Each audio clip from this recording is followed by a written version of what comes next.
Bunda. Lebih dekat dong saya. Oke.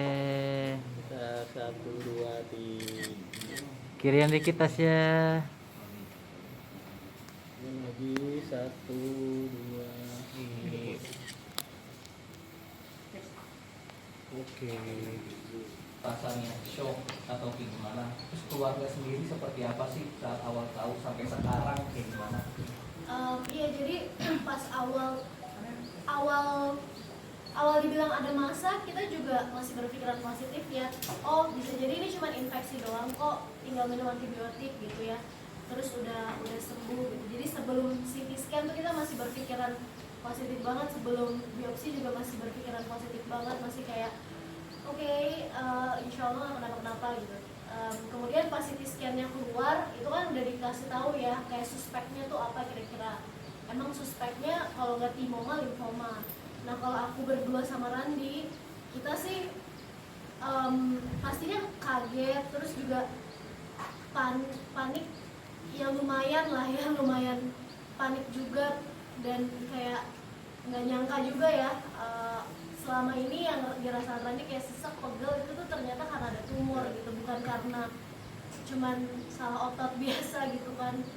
Terus cuman kalau aku sendiri sih sebagai support systemnya Randi, ya aku nggak mau berlarut dalam kesedihan gitu, karena buat apa gitu, realitanya adalah ya ini terjadi gitu, ngapain kayak deny ataupun apa ya, bersedih gitu. Dan aku pengen banget bisa apa ya, berfungsi gitu buat Randi, bisa ngebantu Randi melalui ini semua. Jadi kok yang aku lakukan, daripada fokus ke rasa sedih dan segala macam, aku fokus ke pelajarin tuh kira-kira apa aja sih possibilities-nya yang tadi disebut, timoma, limfoma, penanganannya harus seperti apa, terus treatmentnya kayak gimana, kita harus ke dokter apa, step-stepnya bakalan kayak gimana. Dan aku sama Randi berdua kita diskusi gitu, kayak yang kalau kamu nanti timoma nih,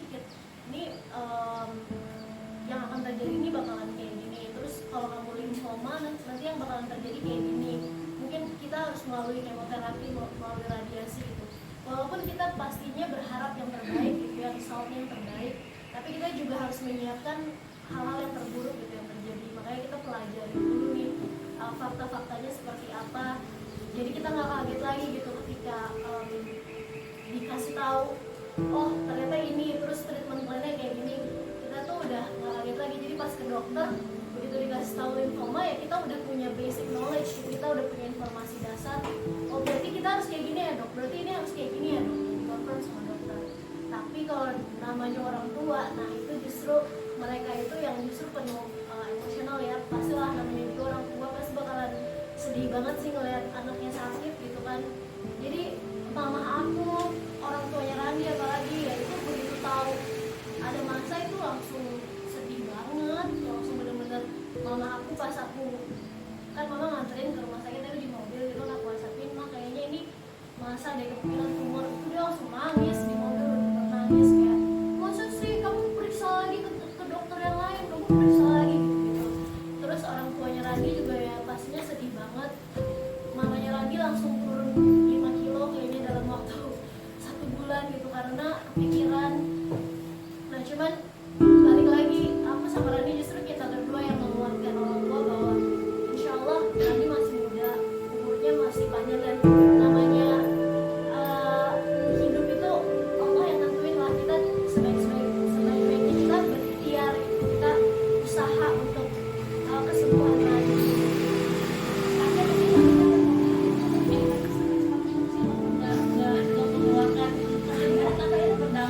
Kayaknya sih gitu ya. Jadi maksudnya kayak mungkin secara pikiran gitu aku kayak mencoba untuk tegar, maksudnya nggak mau berlarut dalam kesedihan. Pasti sedih ada lah ya, siapa sih yang nggak sedih, maksudnya suaminya sakit gitu kan. Tapi mungkin badan aku justru yang kayaknya ngerasain stres dan segala emosinya gitu. Jadi ya aku rontok banget, parah sih, sampai tipis banget, sampai aku juga ke dokter buat benerin rambut gitu. Terus apalagi ya, kalau aku sih itu doang sih, agak jerawatan juga sedikit gitu. Terus jadi nggak mood diet, kalau itu emang nggak mood aja sih. Efek ke anak juga sih ada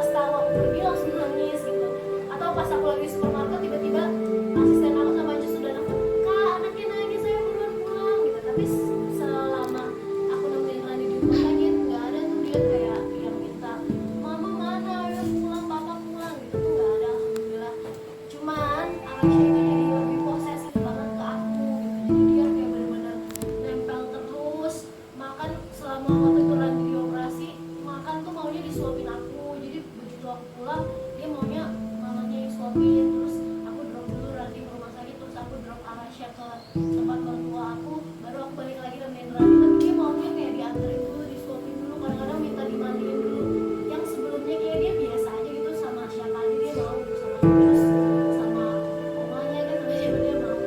Nah kalau ke Randy dia pengertian banget, dia selalu bilang papa lagi sakit nah dadanya, kita banget aau papa aau di dada, kita nyanyiin papa aaunya di dada kayak gitu. Dia jadi tahu bahwa nggak boleh digendong sama papa sama Randy masih pemulihan operasi. Kalau sekarang kan udah bisa, tapi sebelumnya benar-benar nggak bisa. Padahal tahu sendiri kan, mungkin kalau ngeliat Instagram aku, Randy sama Arasya tuh kalau main ekstrim kan, yang kayak gendongnya dibalik lah, yang ditaruh di atas lemari lah, apalah. Cuman selama Randy masih pemulihan pasca operasi, Arasya alhamdulillah ngerti banget.